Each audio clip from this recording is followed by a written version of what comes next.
தமிழக வெற்றி கழகத்தோட 10 எம்எல்ஏக்களை விலைக்கு வாங்கும் ஆர்வத்தில் திமுக ரொம்ப அதிகமாகவே இருந்தது. அது கொஞ்சம் கொஞ்சமாக வெளியே வந்திருக்கு.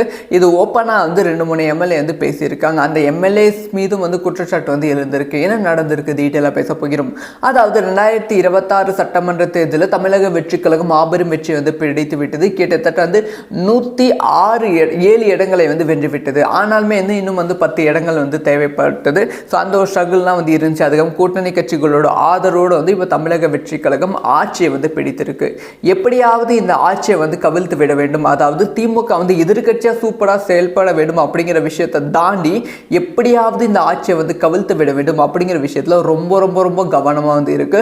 அதுக்கான ஒர்க்கை தான் இப்போ திமுக பண்ணிட்டு இருக்கு. ஸோ ஃபர்ஸ்ட் ஸ்டெப்பாக தமிழக வெற்றி கழகத்தோட எம்எல்ஏவை விலைக்கு வாங்க தான் பிளான் பண்ணிட்டு இருந்தாங்க. அதாவது 10 எம்எல்ஏக்கள் டார்கெட் பண்ணியிருந்தாங்க. ரொம்ப முக்கியமான 10 எம்எல்ஏக்கள், பெரிய வாக்கு வித்தியாசத்தில் ஜெயிச்ச 10 எம்எல்ஏக்கள். ஸோ அவங்களுக்கு 35 கோடி ரூபாய் நான் உங்களுக்கு தரேன். ஸோ அதே மாதிரி ஊட்டி கொடைக்கானலில் லேண்டும் உங்களுக்கு தரேன். ஸோ நீங்கள் எம்எல்ஏ பதவியை ராஜினாமா பண்ணிட்டு திமுக பக்கம் வந்துருங்க அப்படிங்கிற விஷயத்தை பேசியிருந்தாங்க. 10 எம்எல்ஏ கிட்ட பேசியிருந்தாங்க. ஸோ அந்த எம்எல்ஏஸும் பாசிட்டிவான சிக்னல் கொடுத்தாங்க அப்படிங்கிற செய்தி கிடைச்சிருக்கு. ஸோ அதுக்கப்புறமா தான் சில செய்திகள் இணையதளத்தில் பரவ ஆரம்பிச்சிருக்கு. இப்போ 2 எம்எல்ஏ ஓப்பனாக உண்மையை உடைச்சிருக்காங்க. முக்கியமாக தமிழக அரசுக்கு உளவுத்துறை எந்த ஒரு தகவல் சிஎம் விஜய் கிட்ட சொன்னதாக அந்த எம்எல்ஏக்கள் வாயை திறந்துருக்காங்க. அதாவது எங்கள் கிட்ட பேரம் பேசினாங்க. ஸோ நாங்கள் வேண்டாம்னு சொல்லிட்டோம். அதாவது இதுக்கு முன்னாடி வெயிட் பண்ணுங்க சொல்லியிருக்காங்க. ஆனால் விஜய்க்கு இந்த நியூஸ் போன உடனே நாங்கள் வேண்டாம்னு சொல்லிட்டோம் அப்படிங்கிற விஷயத்தை உண்மையாக ஓப்பன் மீடியாவில் சொல்லியிருக்காங்க. அதில் ஒரு எம்எல்ஏ சொன்ன விஷயம் இன்னுமே பயங்கரமாக ட்ரெண்ட் ஆகிட்டு இருக்கு. என்கிட்ட 25 கோடி ரூபாய் பேரம் பேசினாங்க. நாங்கள் முடியாதுன்னு சொன்னோம். ஸ்டார்டிங்கில் மெதுவாக தான் பேசினாங்க. அதுக்கப்புறமா ரொம்ப மிரத்துற மாதிரி பேச ஆரம்பிச்சிட்டாங்க. முக்கியமாக நீ ரோட்டில் பைக்கில் போயிட்டு இருக்க, உன் மேலே லாரி ஏறிச்சுன்னா யார் என்ன கேட்பா, யாருக்கு என்ன தெரியும். ஸோ அதுக்கப்புறம் உன்னோட எம்எல்ஏ பதவி என்ன ஆகும், ஒன்றுமே ஆகாது, அப்படியே போயிடுவேன். அதுக்கு பதிலாக நான் கொடுக்குற காசை எடுத்துக்கோ அப்படிலாம் மிரத்துனாங்க. ஆனாலும் நான் பைக்கில் காரில் போயிட்டு இருக்கேன். ஒரு லாரி எங்களை மோடுற மாதிரியே வந்துட்டு இருக்கு. நான் தப்பிச்சிட்டோம். இந்த மாதிரி 2-3 டைம் நடந்திருக்கு. எல்லா எம்எல்ஏ கிட்டையும் இந்த மாதிரி பேசியிருக்காங்க அப்படிங்கிற விஷயத்த உண்மையை உடைத்திருக்காங்க. இப்போ மக்கள் என்ன குற்றச்சாட்டு அந்த எம்எல்ஏக்கள் மீது வைக்கிறாங்கன்னா, இத்தனை நாள் வாயை திறக்காம உளவுத்துறை ரிப்போர்ட் கொடுத்துட்டு அப்புறமா எதுக்காக வாயை திறக்கிறீங்க அப்படிங்கிற கேள்வி கேட்டிருக்காங்க. நீங்களும் காசு மேலே ஆசைப்பட்டிருக்கீங்க தானே திமுக சொன்ன உடனே அப்படிங்கிற விஷயத்த கேட்டிருக்காங்க. ஸோ மொத்தமாக என்ன நடந்திருக்கு அப்படின்னு பார்த்தீங்கன்னா, ஒவ்வொன்றா திமுக எப்படியாவது தமிழக வெற்றி கழகத்தோட ஆட்சியை கவிழ்த்து விட வேண்டும், 2029 நாடாளுமன்ற தேர்தலுக்குள்ள அப்படிங்கிற பிளானை பண்ணிட்டு இருக்கு. ஆனால் அவங்களோட விஷயங்கள் திமுக பண்ணுற பிளான் எல்லாமே தோல்வியை சந்தித்து கொண்டு இருக்கு. ஸோ தோல்வியை சந்தித்து கொண்டு இருக்கு அப்படின்னு சொல்கிறத விட மக்கள் மேலே மக்கள் கிட்ட இன்னுமே அதிருப்தியை ஏற்படுத்தி கொண்டு இருக்கு. ஆளுங்கட்சி மீது தான் மக்கள் மத்தியில் ஒரு அதிருப்தி எப்பயுமே இருக்கும். ஆனால் இப்போ எதிர்கட்சி மீது ஒரு பெரிய அதிருப்தியை ஏற்படுத்தி கொண்டு இருக்கு திமுக. ஸோ இது ஒரு பக்கம் இருக்கு. இன்னொரு பக்கம் செந்தில் பாலாஜி. ஸோ செந்தில் பாலாஜியை கைது செய்ய வேண்டும் ஸோ அப்படிங்கிற உத்தரவு தமிழக நீதிமன்றம் கொடுத்துருக்கு. ஸோ அதுக்காக செந்தில் பாலாஜி தேடிட்டு இருக்காங்க. செந்தில் பாலாஜியும் தலைமறைவில் இருக்காங்க. இந்த ஒரு விஷயம் இனிமேல் ட்ரெண்ட் ஆகிட்டு இருக்க சமயத்தில் கரூர் விஷயம் பற்றியும் ஒரு செம்ம ட்ரெண்டான ஒரு நியூஸ் வெளியாகி இருக்கு. அதாவது கரூரில் இறந்து போன 41 குடும்பங்களோட குடும்பத்தில் இருக்க ஒருத்தருக்கு அரசு வேலையை விஜய் கொடுக்குறாரு அப்படிங்கிற விஷயத்த அஃபிஷியலாக அனௌன்ஸ் பண்ணாங்க. இதுக்கு நிறைய மாணவர்கள் எதிர்ப்பு தெரிவித்திருக்காங்க. அதாவது அவங்க என்ன பெரிய போராட்டம் பண்ணி இறந்து போனாங்களா, இல்லை வேற ஏதாவது விஷயம் பண்ணி இறந்து போனாங்களா, இல்லை உங்களை பார்க்க இறந்து போனாங்க, அவங்களுக்கு எந்த விதமான தகுதியும் கிடையாது, அவங்களுக்கு எதுக்கு அரசு பதவி கொடுக்கணும். ஸோ இதை நீங்கள் இன்னுமே ரிசர்ச் பண்ணணும். தேவையில்லாமல் நீங்கள் அரசு பதவியை தூக்கி கொடுக்கக்கூடாது. 41 பேர் நீங்கள் அரசு பதவி கொடுக்குறீங்கன்னா 41 பேரோட வேலை வாய்ப்பு பறிப்போக போகுது. அதாவது ஆப்பர்ச்சுனிட்டி பறிப்போக போகுது. ஸோ இதுக்கு எகேன்ஸ்டாக நீதிமன்றத்தில் கேஸ் ஃபைல் பண்ணியிருக்காங்க. ஸோ விஜய் கரூர் போகக்கூடாது அப்படிங்கிற கேஸ் நீதிமன்றத்தில் ஃபைல் பண்ணியிருந்தாங்க. அந்த ஒரு கேஸ் நீதிபதி என்ன சொன்னாங்க, அதெல்லாம் நீங்கள் சொல்லக்கூடாது, அது முதலமைச்சர் விஜய், ஸோ அவங்களுக்கு அவங்க எங்கே வேணால் போகலாம் அப்படிங்கிற விஷயம் சொல்லிட்டாங்க. பட் ஆனால் இந்த ஒரு விஷயத்துக்கு நீதிமன்றம் விஜய்க்கு எதிர்ப்பு தெரிவிப்பதற்கான வாய்ப்புகள் இருக்குது. ஸோ நீங்கள் சொல்லுங்கள், கரூரில் இறந்து போன 41 குடும்பங்களுக்கு விஜய் அவர்கள் நிதி உதவி கொடுத்தது சரி, ஆனால் கவர்மெண்ட் பதவி வந்து கொடுப்பது சரியா தவறா அப்படிங்கிற விஷயத்த கமெண்ட்ல லீவ் பண்ணுங்கள். இந்த மாதிரி வந்து எல்லா விஷயம் ரொம்ப தெளிவாக தெரிஞ்சுக்கணும். சப்ஸ்கிரைப் பண்ணி சப்போர்ட் பண்ணுங்கள். தமிழக வெற்றி கழகத்தோட 10 எம்எல்ஏக்களை விலைக்கு வாங்கும் ஆர்வத்தில் வந்து திமுக ரொம்ப அதிகமாகவே இருந்தது. அது கொஞ்சம் கொஞ்சமாக வெளியே வந்திருக்கு. இது ஓப்பனாக வந்து 2-3 எம்எல்ஏ வந்து பேசியிருக்காங்க. அந்த எம்எல்ஏஸ் மீதும் வந்து குற்றச்சாட்டு வந்து இருந்திருக்கு. என்ன நடந்திருக்கு டீட்டெயிலாக பேச போகிறோம்.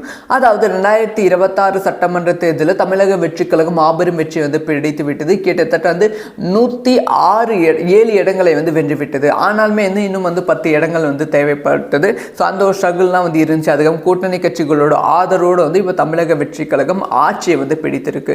எப்படியாவது இந்த ஆட்சியை வந்து கவிழ்த்து விட வேண்டும், அதாவது திமுக வந்து எதிர்கட்சியாக சூப்பராக செயல்பட வேண்டும் அப்படிங்கிற விஷயத்தை தாண்டி எப்படியாவது இந்த ஆட்சியை வந்து கவிழ்த்து விட வேண்டும் அப்படிங்கிற விஷயத்தில் ரொம்ப ரொம்ப ரொம்ப கவனமாக வந்து இருக்கு. அதுக்கான ஒர்க்கை தான் வந்து இப்போ திமுக பண்ணிட்டு இருக்கு. ஸோ ஃபர்ஸ்ட் ஸ்டெப்பாக வந்து தமிழக வெற்றி கழகத்தோட எம்எல்ஏவை விலைக்கு வாங்க தான் பிளான் பண்ணிட்டு இருந்தாங்க. அதாவது 10 எம்எல்ஏக்கள் வந்து டார்கெட் பண்ணியிருந்தாங்க. ரொம்ப முக்கியமான 10 எம்எல்ஏக்கள், பெரிய வாக்கு வித்தியாசத்தில் ஜெயிச்ச 10 எம்எல்ஏக்கள். ஸோ அவங்களுக்கு வந்து 35 கோடி ரூபாய் நான் உங்களுக்கு வந்து தரேன். ஸோ அதே மாதிரி ஊட்டி கொடைக்கானலில் லேண்டும் வந்து உங்களுக்கு தரேன். ஸோ வந்து நீங்கள் எம்எல்ஏ பதவியை ராஜினாமா பண்ணிட்டு திமுக பக்கம் வந்துருங்க அப்படிங்கிற விஷயத்த வந்து பேசியிருந்தாங்க. 10 எம்எல்ஏ கிட்ட வந்து பேசியிருந்தாங்க. ஸோ அந்த எம்எல்ஏஸும் வந்து பாசிட்டிவான சிக்னல் வந்து கொடுத்தாங்க அப்படிங்கிற செய்தி வந்து கிடைச்சிருக்கு. ஸோ அதுக்கப்புறமா தான் சில செய்திகள் வந்து இணையதளத்தில் பரவ ஆரம்பிச்சிருக்கு. இப்போ 2 எம்எல்ஏஸ் வந்து ஓப்பனாக வந்து உண்மையை வந்து உடச்சிருக்காங்க. முக்கியமாக வந்து தமிழக அரசுக்கு உளவுத்துறை வந்து இந்த ஒரு தகவல் வந்து சிஎம் விஜய் கிட்ட சொன்னதால் வந்து அந்த எம்எல்ஏக்கள் வந்து வாயை வந்து திறந்துருக்காங்க. அதாவது எங்கள் கிட்ட வந்து பேரம் பேசினாங்க. ஸோ நாங்கள் வேண்டான்னு சொல்லிட்டோம். அதாவது இதுக்கு முன்னாடி வந்து வெயிட் பண்ணுங்க சொல்லியிருக்காங்க. ஆனால் விஜய்க்கு இந்த நியூஸ் போன உடனே நாங்கள் வேண்டான்னு சொல்லிட்டோம் அப்படிங்கிற விஷயத்தை உண்மையாக வந்து ஓப்பன் மீடியாவில் வந்து சொல்லியிருக்காங்க. அதில் ஒரு எம்எல்ஏ சொன்ன விஷயம் இன்னுமே வந்து பயங்கரமாக ட்ரெண்ட் ஆகிட்டு இருக்கு. என்கிட்ட வந்து 25 கோடி ரூபாய் பேரம் வந்து பேசினாங்க. நாங்கள் முடியாதுன்னு சொன்னோம். ஸ்டார்டிங்கில் மெதுவாக தான் பேசினாங்க. அதுக்கப்புறமா ரொம்ப வந்து மிரத்துற மாதிரி பேச ஆரம்பிச்சிட்டாங்க. முக்கியமாக வந்து நீ ரோட்டில் பைக்கில் போயிட்டு இருக்க, உன் மேலே லாரி ஏறிச்சுன்னா யார் என்ன கேட்பா, யாருக்கு என்ன தெரியும். ஸோ அதுக்கப்புறம் உன்னோட எம்எல்ஏ பதவி என்ன ஆகும், ஒன்றுமே ஆகாது, அப்படியே போயிடுவேன். அதுக்கு பதிலாக நான் கொடுக்குற காசை எடுத்துக்கோ அப்படிலாம் மிரத்துனாங்க. ஆனாலும் நான் பைக்கில் போயிட்டு காரில் போயிட்டு இருக்கேன். ஒரு லாரி எங்களை மோடுற மாதிரியே வந்துட்டு இருக்கு. நான் தப்பிச்சிட்டோம். இந்த மாதிரி வந்து 2-3 டைம் வந்து நடந்திருக்கு. எல்லா எம்எல்ஏ கிட்டையும் இந்த மாதிரி பேசியிருக்காங்க அப்படிங்கிற விஷயத்த உண்மையை வந்து உடைத்திருக்காங்க. இப்போ மக்கள் என்ன குற்றச்சாட்டு வந்து அந்த எம்எல்ஏக்கள் மீது வைக்கிறாங்கன்னா, இத்தனை நாள் வாயை திறக்காம உளவுத்துறை ரிப்போர்ட் கொடுத்துட்டு அப்புறமா எதுக்காக வாயை திறக்கிறீங்க அப்படிங்கிற கேள்வி கேட்டிருக்காங்க. நீங்களும் வந்து காசு மேலே ஆசைப்பட்டிருக்கீங்க தானே திமுக சொன்ன உடனே அப்படிங்கிற விஷயத்தை கேட்டிருக்காங்க. ஸோ மொத்தமாக என்ன நடந்திருக்கு அப்படின்னு பார்த்தீங்கன்னா, ஒவ்வொன்றா திமுக எப்படியாவது தமிழக வெற்றி கழகத்தோட ஆட்சியை வந்து கவிழ்த்து விட வேண்டும், 2029 நாடாளுமன்ற தேர்தலுக்குள்ள அப்படிங்கிற பிளானை வந்து பண்ணிட்டு இருக்கு. ஆனால் அவங்களோட விஷயங்கள் திமுக பண்ணுற பிளான் எல்லாமே தோல்வியை வந்து சந்தித்து கொண்டு இருக்கு. ஸோ தோல்வியை சந்தித்து கொண்டு இருக்கு அப்படின்னு சொல்கிறத விட வந்து மக்கள் கிட்ட இன்னுமே வந்து அதிருப்தியை வந்து ஏற்படுத்தி கொண்டு இருக்கு. ஆளுங்கட்சி மீது தான் வந்து மக்கள் மத்தியில் வந்து ஒரு அதிருப்தி எப்பயுமே இருந்து இருக்கும். ஆனால் இப்போ எதிர்கட்சி மீது வந்து ஒரு பெரிய அதிருப்தியை வந்து ஏற்படுத்தி கொண்டு இருக்கு திமுக. ஸோ இது ஒரு பக்கம் இருக்கு. இன்னொரு பக்கம் செந்தில் பாலாஜி. ஸோ செந்தில் பாலாஜியை வந்து கைது செய்ய வேண்டும் ஸோ அப்படிங்கிற உத்தரவு வந்து தமிழக நீதிமன்றம் வந்து கொடுத்துருக்கு. ஸோ அதுக்காக வந்து செந்தில் பாலாஜி தேடிட்டு இருக்காங்க. செந்தில் பாலாஜியும் தலைமறைவில் வந்து இருக்காங்க. இந்த ஒரு விஷயம் இனிமே ட்ரெண்ட் ஆகிட்டு இருக்க சமயத்தில் கரூர் விஷயம் பற்றியும் ஒரு செம்ம ட்ரெண்டான ஒரு நியூஸ் வந்து வெளியாகி இருக்கு. அதாவது கரூரில் வந்து இறந்து போன 41 குடும்பங்களோட குடும்பத்தில் இருக்க ஒருத்தருக்கு வந்து அரசு வேலையை வந்து விஜய் வந்து கொடுக்குறாரு அப்படிங்கிற விஷயத்த அஃபிஷியலாக வந்து அனௌன்ஸ் பண்ணாங்க. இதுக்கு வந்து நிறைய மாணவர்கள் வந்து எதிர்ப்பு வந்து தெரிவித்திருக்காங்க. அதாவது அவங்க என்ன பெரிய போராட்டம் பண்ணி இறந்து போனாங்களா, இல்லை வந்து வேறு ஏதாவது விஷயம் பண்ணி இறந்து போனாங்களா, இல்லை உங்களை பார்க்க வந்து இறந்து போனாங்க, அவங்களுக்கு எந்த விதமான தகுதியும் கிடையாது, அவங்களுக்கு எதுக்கு அரசு பதவி வந்து கொடுக்கணும். ஸோ இதை வந்து நீங்கள் இன்னுமே வந்து ரிசர்ச் பண்ணணும். தேவையில்லாமல் வந்து நீங்கள் அரசு பதவியை தூக்கி கொடுக்கக்கூடாது. 41 பேர் நீங்கள் அரசு பதவி கொடுக்குறீங்கன்னா 41 பேரோட வேலை வாய்ப்பு வந்து பறிப்போக போகுது. அதாவது ஆப்பர்ச்சுனிட்டி வந்து பறிப்போக போகுது. ஸோ இதுக்கு எகேன்ஸ்டாக வந்து நீதிமன்றத்தில் வந்து கேஸ் வந்து ஃபைல் பண்ணியிருக்காங்க. ஸோ வந்து ஆல்ரெடி வந்து விஜய் வந்து கரூர் வந்து போகக்கூடாது அப்படிங்கிற கேஸ் வந்து நீதிமன்றத்தில் வந்து ஃபைல் பண்ணியிருந்தாங்க.